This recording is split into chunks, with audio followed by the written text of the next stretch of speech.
Maye qızıl, ağız südü və ilk dəfə döşə qoyulma. Bəlkə də təəccüblənəcəksiniz, amma laktasiya hələ hamiləlik dövründə başlayır.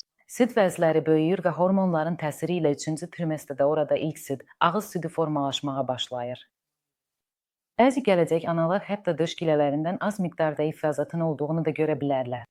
Doğuş anında ağız südü döşdən daha aktiv şəkildə ifraz olunur və körpə onu həyatının ilk dəqiqələrindən əmməyə başlaya bilər.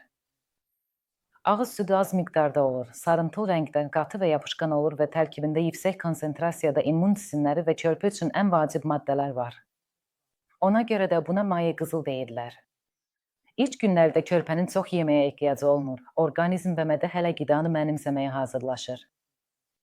O, döşə çox tez-tez yaxınlaşa bilər, az-az ağız südü alaraq yeni dünyaya uyğunlaşır. Məsələn, bilinci kim körpənin mədəsi cəmi 5-7 ml tutumuna malikdir. Ona görə də narahat olmayın ki, o acdır və sizdə süd yoxdur. Amma süd var.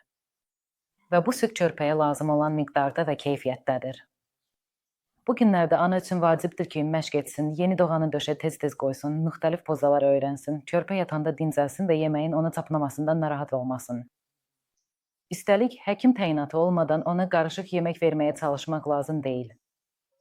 Əgər körpənizi doğuşdan sonra ilk 1-2 saat ərzində döşə qoyublarsa, bu əladır. Bu, qızıl standart hesab olunur və uğurlu ana südü ilə qidalanma şansını artırır. Amma əgər sizdə belə alınmayıbsa, narahat olmayın. İmkan yaranan kimi körpəni mümkün qədər tez-tez döşə qoymağa başlayın, onu öz üstünüzə dəriyə-dəri təmasda saxlayın və hər şey mütləq alınacaq.